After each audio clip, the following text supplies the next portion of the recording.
In 1988, on one of the quiet streets of Philadelphia, 4-year-old Barbara Jean Horn lived with her family. The family had moved into this lovely home the previous summer. Barbara's mother and stepfather, Sharon and John Fahey, had been together for 5 years, starting their relationship when Sharon was already expecting. So, even though John wasn't Barbara's biological father, in every other way, he considered her his daughter, and she saw him as her dad. He loved the little girl very much, who was a wonderful, modest, and obedient child. To the neighbors, they also seemed like a lovely family. On July 12, 1988, the day started as usual for the family. Around 7 a.m., Sharon left for work. John, who usually worked in construction, had the day off that day, so he was spending it with his daughter. At 11 a.m., John called his wife and let her talk to their daughter. Barbara Jean asked when her mom would be coming home and if she could have a popsicle. After that, Barbara Jean sat down to watch TV while John continued cleaning the house. In the middle of the day, they went out to buy sandwiches for dinner. Upon returning, John continued cleaning, and he allowed Barbara Jean to play with her toys in the front yard. Around 3 p.m., Barbara Jean came inside and asked John if she could play with a boy who lived next door. John told her that the boy wasn't home and insisted that she play in front of the house. Since the family didn't have a fence, many neighbors saw and spoke to the little girl that day. Later, John would be criticized for allowing his daughter to play outside where anything could have happened to her. However, Barbara Jean was a very obedient child. There was a small kiddie pool by the front door, and she was splashing in the water and playing with her toys. She wasn't in the habit of wandering off or roaming the street. On the contrary, she would run back into the house every 10 minutes. Besides, John believed the neighborhood was safe for his family and child. But at 3:45 p.m., John realized that he hadn't seen his daughter for some time. He went outside and noticed her toys scattered around. John called out to her and walked around the house, but she was nowhere to be found. He walked up and down the street shouting her name. As is often the case, calm quickly turned to panic within seconds. Neighbors saw him running around frantic with fear. John went door to door, knocking and asking if anyone had seen his daughter. The neighborhood children joined him in searching for her. John then called his wife, telling her that Barbara Jean was missing and that she needed to come home. However, at that moment, he hadn't yet called the police, still hoping that his daughter would be found before his wife returned. When John eventually called the police, officers interviewed the neighbors and concluded that the last time Barbara Jean was seen was between 3:30 p.m. and 4:30 p.m. with a man. The man was estimated to be between 25 and 30 years old. He was described as white but tanned, with sandy or light brown hair. He was approximately 173 centimeters tall and weighed a little over 70 kilograms. The man was wearing distinctive clothing, a white t-shirt with some writing on it and jeans. Witnesses who saw the man with the girl said they were walking in the direction of the shopping district. Later, at least 3 people reported seeing a similarly dressed man, but this time, he wasn't with a little girl. He was carrying a large TV box. One witness mentioned that he was sitting at his desk when he looked out the window and saw the man struggling to carry the box. The man paused briefly to catch his breath, stood in front of a church for about half a minute, bent down to grab a bag sticking out of the box, and then continued walking down the street. Another person saw the man place the box right in front of their house, likely because it was trash collection day. However, the garbage had already been picked up that morning, which the homeowner informed the man. The homeowner said, "Hey, the trash was collected this morning. You can't just leave the box in front of my house. It'll sit there for a week. You need to take it somewhere else." The stranger then pulled out a cigarette, lit it, stood there for a few more minutes chatting with the witness, then picked up the box and walked away. Why does this box even matter? Because it was in this box that Barbara Jean was found. A woman living 2 blocks away from the Fahey family noticed the box sitting outside a house through her window and asked her husband to check what was inside. The poor man would never forget what he saw. Inside the box, partially covered by a trash bag and curled up in a fetal position, was the partially clothed body of a child. The girl was still wearing the same shorts she had on when she disappeared, but her top was missing. The man didn't know at that moment that it was Barbara Jean. He started shouting that there was a child's body in the box and that the police needed to be called immediately. The situation was so horrifying that it defied description. Events unfolded right before the neighbors' eyes. A child went missing in broad daylight, and within an hour, Barbara Jean was found dead in a cardboard box. People looked at each other in disbelief, wondering who could have committed such an act. Fortunately, the suspect didn't remain hidden, and the police were able to create a composite sketch of him. The medical examiner took the body and performed an autopsy. He concluded that Barbara Jean died from blunt force trauma to the head. She had been struck around 5 times with something light, as there were no fractures in her skull. It might have been a light wooden rod, much lighter than a bat. The pathologist found a bruise on Barbara Jean's shoulder. There were no obvious signs of a struggle or assault. Most likely, her body had been washed before being placed in the box, because despite the serious injuries, there was no blood on her. Additionally, there was water on the girl, and her hair was still wet. The police brought John to the station, where he identified the girl from a photograph. But they needed him for more than just that. The man was immediately accused of having done something to Barbara Jean. He, of course, denied it. John admitted that he often drank heavily and, when drunk, might have pushed his wife or raised his hand against her. However, he insisted that he never hurt his daughter. The only form of punishment John considered acceptable for Barbara Jean was push-ups because he was a former Marine. If the girl did something wrong, she had to do 5 push-ups. John sometimes joked that this made her strong and muscular, but he never laid a hand on her and adored the child. Despite the witnesses' statements, John remained the primary suspect. He was brought to the station and interrogated repeatedly, but there was nothing that directly linked him to the crime. John's build did somewhat resemble the man seen by the witnesses, but he didn't match the composite sketch at all. Although there was always the possibility that a stranger had committed the abduction, it is usually someone known to the child who is responsible. The police went door to door showing the girl's photo and the suspect's sketch. One neighbor confirmed that Barbara Jean was very shy and would not have gone anywhere with a stranger. As a result, the police increasingly leaned toward the idea that the girl had been abducted by someone she knew, likely a neighbor of the family. The police conducted a fairly extensive investigation. They checked the trash bins in the area where Barbara Jean was found, hoping to locate the missing top or other evidence. They increased the number of patrolling officers to see if anyone who returned from work around 4 p.m. might have passed by the family's home. A reward was also offered for any information leading to the perpetrator. However, despite these efforts, nothing significant was uncovered. Meanwhile, thanks to the serial number on the box, detectives identified the purchaser of the television as the Ward family, who lived nearby. The police then arrested the Ward family's son, Wesley Ward. The young man was a student, but could not prove he was at university lectures that day. He claimed he was, but this could not be verified since there was no check-in system at the university. Wesley was interrogated and his home was searched. They found a photo of the girl in the box and a stain on his room's wall. However, the detectives' initial excitement was short-lived as the stain turned out to be just paint, and the girl in the photo was a relative of Wesley. Wesley Ward did not match the composite sketch and was unlikely to be foolish enough to use his own box. It seemed more plausible that the real killer had spotted the discarded box behind the house. The police had to admit that this lead went nowhere as well. At the same time, the police continued showing the composite sketch to residents in several neighborhoods, and one man identified the person in it. He confidently stated that it was Ross Felice.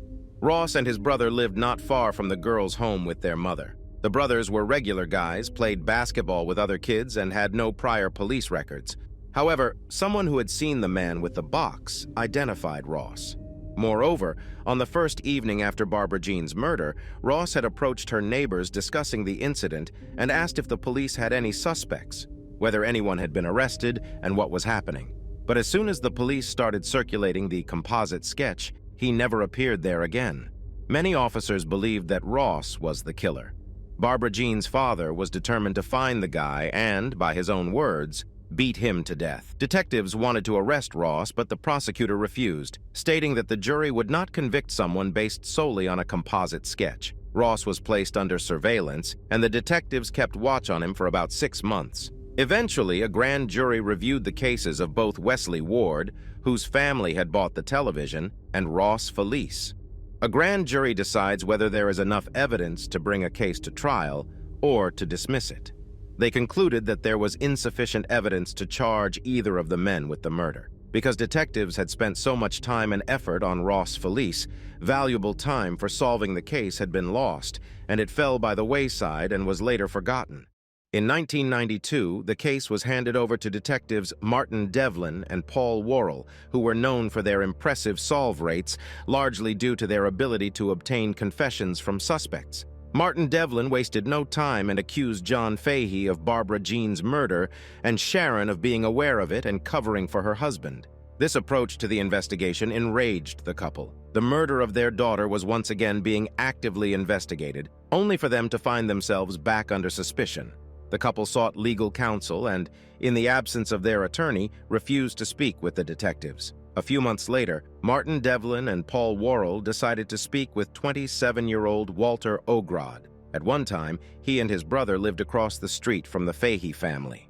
The brothers lived in the house alone and rented out the property to the Green family, whose 6-year-old son Charlie often played with Barbara Jean. For some reason, during the initial investigation, the police, knowing that the girl frequently visited that house, showed no interest in its occupants. In fact, Barbara Jean's father, John Fahey, had suggested to the police that they speak with them and even called a detective in 1991 to report that the tenants were moving out.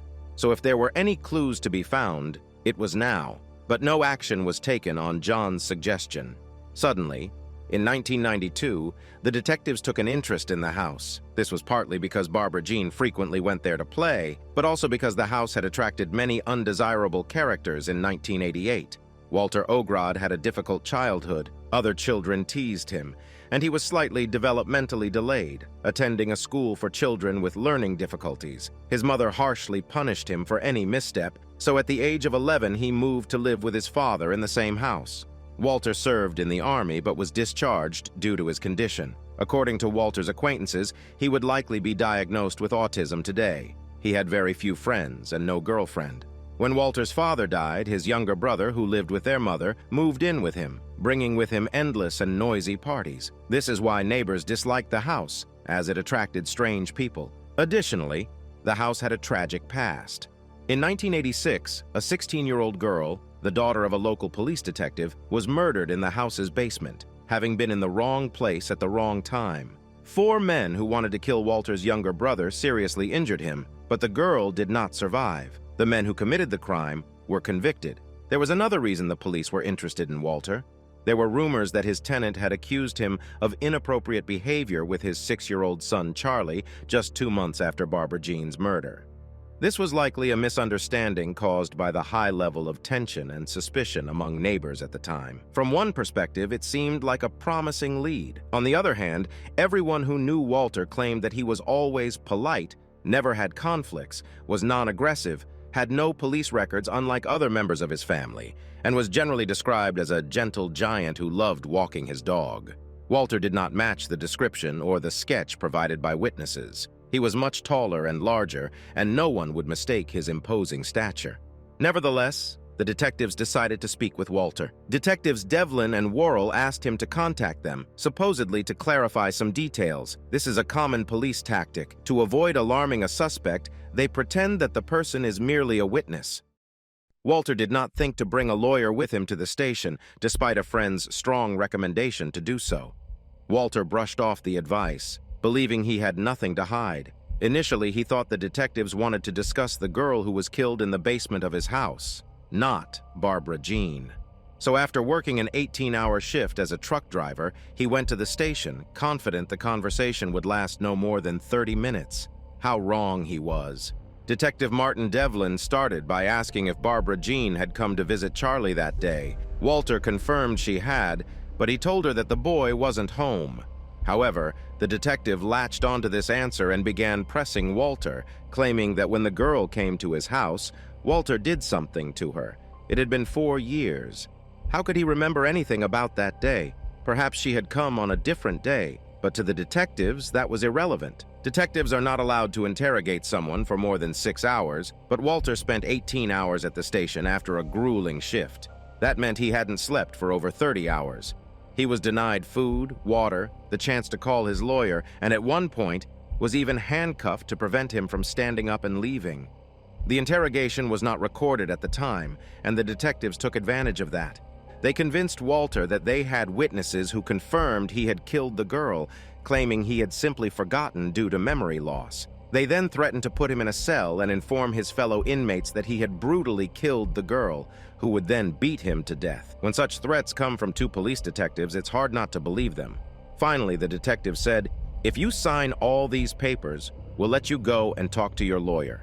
Many people don't understand what this means, especially someone with developmental issues like Walter. It's not hard to guess what happened next. He gave in and signed 16 pages of a confession to the murder of Barbara Jean. Of course, all of it was written by the detective. After leaving the interrogation room, Walter called his lawyer and asked to be picked up from the station. He only realized the gravity of his actions when his lawyer explained, "Walter, you've just confessed to murder. You're not going anywhere." On April 6, 1992, Walter Ogrod was arrested and charged with the murder and attempted sexual assault of Barbara Jean. On May 15, 1992, newspapers published details of his confession. According to the alleged confession, Walter claimed that on the day Barbara Jean came to visit Charlie, who was not home, he had an idea. He invited Barbara Jean to the basement to play doctor, which she agreed to. He then allegedly attempted to engage in sexual activity with her, and when she started to scream, he became enraged and beat her with a metal handle from a weightlifting machine that was in the basement at the time. It is worth noting that the description of the rounded metal handle did not match the murder weapon, which was described as a very light rectangular piece of wood. According to the signed confession, Walter then hid the girl's belongings in the ventilation system, though these items were never found. He allegedly washed the body, took a trash bag from the garage, and searched for something else to put the body in.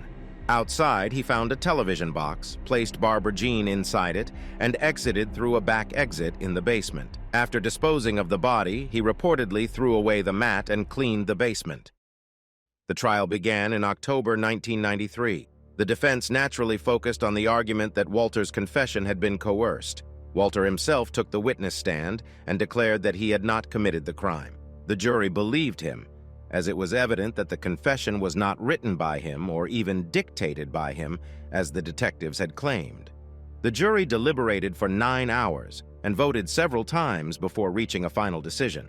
When they returned with the verdict and were about to announce it, one juror stood up and stated that he disagreed with the verdict. This caused an incredible commotion in the courtroom. The judge dismissed the jury. John Fahey, unable to contain himself, lunged at Walter, trying to strangle him. He was pulled away and handcuffed, but no charges were filed against him.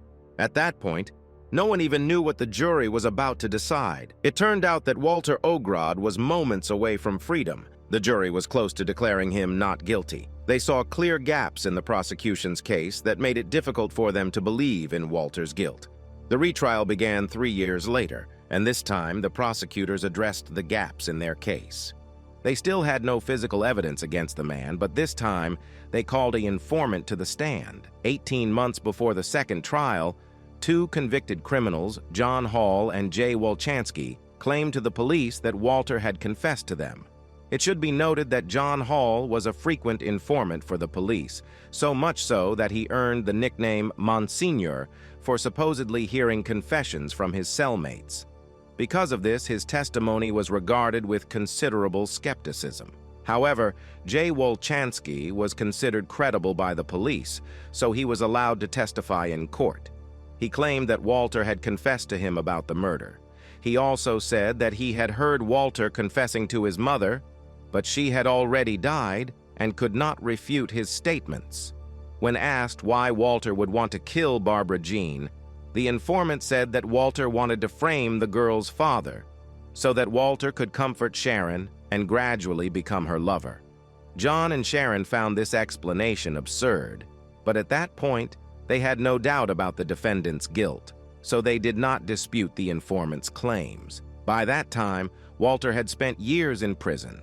He had no money and was represented by a court-appointed attorney. For some reason, the defense attorney decided that it would be better for Walter not to testify this time. This was a strange decision because, during the first trial, Walter's testimony had clearly benefited him, as the jury had seen what kind of person he was and how he spoke. This gave the prosecutor the opportunity to argue that by refusing to take the stand and personally assure the jury of his innocence, Walter had essentially admitted his guilt.